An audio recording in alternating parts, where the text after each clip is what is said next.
Record ఎట్లా submit చేయడానికి option ఉండదు కదా. సో వాడు ఈరోజు ఎగ్జామ్ హాల్లో వచ్చేసరికి నువ్వు ఈ సెమిస్టర్ మొత్తం రాలేదు కదా, ఎగ్జామ్ నేను కండక్ట్ చేయలేను, హెచ్ఓడి గారి దగ్గర పర్మిషన్ తెచ్చుకో అని చెప్పి హెచ్ఓడి గారి దగ్గర పంపించాను. హెచ్ఓడి గారి దగ్గర మాట్లాడి తర్వాత మళ్ళీ నా దగ్గరికి వచ్చినట్టున్నాడు. నా దగ్గరికి వచ్చి సార్ మీతోనే మాట్లాడమన్నారండి అని చెప్పాడు. మీరు పర్మిట్ చేస్తే ఆయన పర్మిట్ చేస్తున్నారని చెప్పాడు.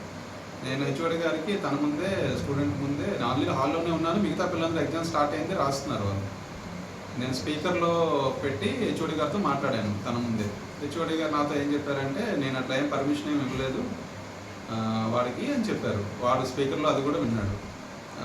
విన్నావు కదా నువ్వు కూడా, ఆయన పర్మిషన్ ఏం లేదు, నువ్వు హెచ్ఓడి గారి దగ్గర నుంచి కానీ డీన్ గారి దగ్గర నుంచి కానీ డైరెక్టర్ గారి దగ్గర నుంచి కానీ ముగ్గురు నుంచి ఎవరినైనా సరే ఎవరి దగ్గర నుంచి అయినా సరే పర్మిటెడ్ అని ఏమైనా తెచ్చుకోగలిగితే నేను అలౌ చేస్తాను, లేట్ అయినా పర్వాలేదు, నాకు ప్రాబ్లం ఏం లేదు, అంత పర్మిషన్ తెచ్చుకొని అలౌ చేస్తానని చెప్పాను.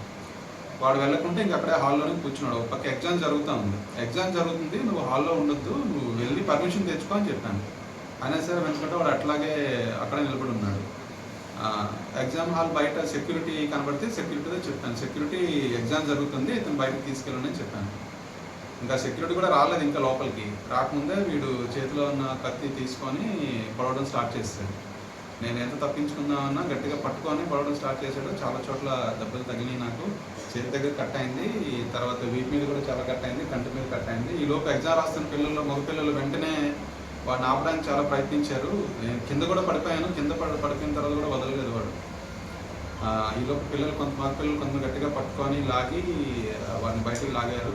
అంటే కత్తి అంటే చాక్ లాంటిదేనండి, చాక్ లాంటిదే. అంటే నేను ఐటమ్ ఏంటో అంతదిగా చూడలేదు ఆ టైంకి నేను, కానీ నాకు అప్పుడే బ్లడ్ అయితే విపరీతంగా కారిపోతుందండి. అక్కడ ఎగ్జామ్ హాల్లోనే చాలా బ్లడ్ కారిపోతుంది, చాలా చోట్ల పొడిచేసాడు.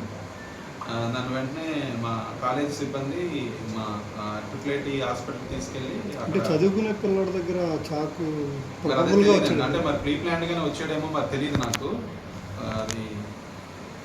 ఎందుకంటే అతనికి 2-3 సార్లు చెప్పున్నావు, నీకు అటెండెన్స్ లేకపోవడం వల్ల నువ్వు ఎగ్జామ్కి కూడా ఎలిజిబుల్ కావు, మినిమం 75% అటెండెన్స్ ఉండాలి నామ్స్ ప్రకారం, నీకు అసలు 0 అటెండెన్స్ ఉంది, 0 అటెండెన్స్ ఉన్నప్పుడు ఎగ్జామ్ ఎట్లా రాస్తావు, నువ్వు ఎలిజిబుల్ కాదు. ఎగ్జామ్ కన్నా కూడా ముందుగానే ఇన్ఫర్మేషన్ చెప్పడం జరిగింది తనకి. బహుశా ప్రిపేర్డ్గా వచ్చాడేమో అని అనుకుంటున్నాను. అతని యాటిట్యూడ్ ఎట్లా ఉంటుంది? యాటిట్యూడ్ క్లాస్కి రాడండి, హాస్టల్లోనే ఉంటాడు.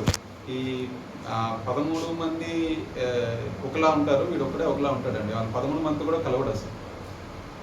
ఆ 13 మంది ఏ ఒక్కరితో కూడా తనకి సన్నిహితంగా ఎప్పుడు బిహేవ్ చేయలేదు, వాళ్ళతో ఎప్పుడు కూడా కలిసి మాట్లాడడం అనేది కానీ ఎప్పుడు లేదండి. ఎక్కడ సార్ ఎక్కడ వాళ్ళు ప్రాపర్ అటువైపు అనుకుంటాను, విజయనగరం అనుకుంటున్నాను. ఇది జరిగింది. వెంటనే నన్ను హాస్పిటల్కి తీసుకొచ్చారు, ట్రీట్మెంట్ జరుగుతుంది. పేరెంట్స్కి ఇన్ఫార్మ్ చేసినట్టున్నారు వాళ్ళు, అది కాలేజ్ యాజమాన్యం చూసుకుంటారండి, ఏం చేయాలి ఏంటన్నది వాళ్ళు చూసుకుంటారు. ఇదైతే జరిగింది. కేసు పెట్టారా సార్? తెలియదండి, అది నాకు తెలియదు.